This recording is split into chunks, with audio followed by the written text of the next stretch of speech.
Bhopal gas मुतासरीन के इलाज और मुआवजे को लेकर दायर क्यूरेटिव पिटीशन पर सुप्रीम कोर्ट के जरिए 29 अगस्त से समाअत शुरू की जाएगी।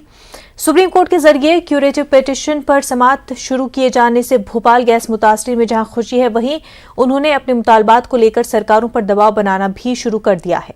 गैस मुतासरीन के लिए काम करने वाली 5 तंजीमों के नुमाइंदों ने मुतालबात को लेकर भोपाल में प्रेस कॉन्फ्रेंस का इनेकाद किया और हुकूमत से सुप्रीम कोर्ट में गैस मुतासरीन के इलाज और मुआवजे को लेकर सही आदात और शुमार पेश करने का मुतालबा किया। वाजरे की 2 और 3 दिसंबर की दरमियानी रात को भोपाल यूनियन कार्बाइड कारखाने से निकलने वाली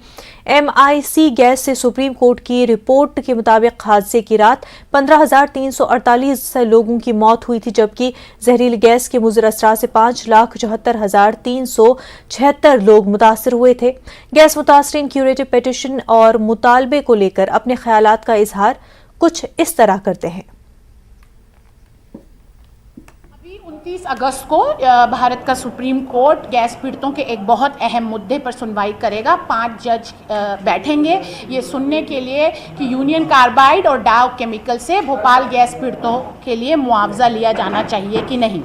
पर हम इस बात के लिए बहुत एप्रीहेंसिव हैं कि ये पिटीशन इतने सालों बाद सुनवाई पे तो आई है, पर क्योंकि इसके अंदर सरकार द्वारा गलत आंकड़े मौतों और बीमारियों के दिए गए हैं, इसलिए चाहकर भी गैस पीड़ितों को इंसाफ नहीं मिल पाएगा। हम ये चाहते हैं कि जैसे मध्य प्रदेश सरकार और केंद्र सरकार ने बार बार वादा किया है गैस पीड़ितों से कि वह ये आंकड़े बदलेंगे, कि वह सच्चाई बताएंगे कि गैस कांड की वजह से 23,000 लोग मरे हैं, वो ये बताएंगे कि गैस कांड की वजह से जो चोट लगी है सेहत पर, उसके लिए एक दिन के लिए नहीं बल्कि स्थायी नुकसान पहुंचा है। ये सारे आंकड़े सुप्रीम कोर्ट के पास रखेंगे तो ही गैस पीड़ितों को इंसाफ मिल सकता है। पर अभी जो स्थिति है, जो 29 अगस्त से सुनवाई होने वाली है, हम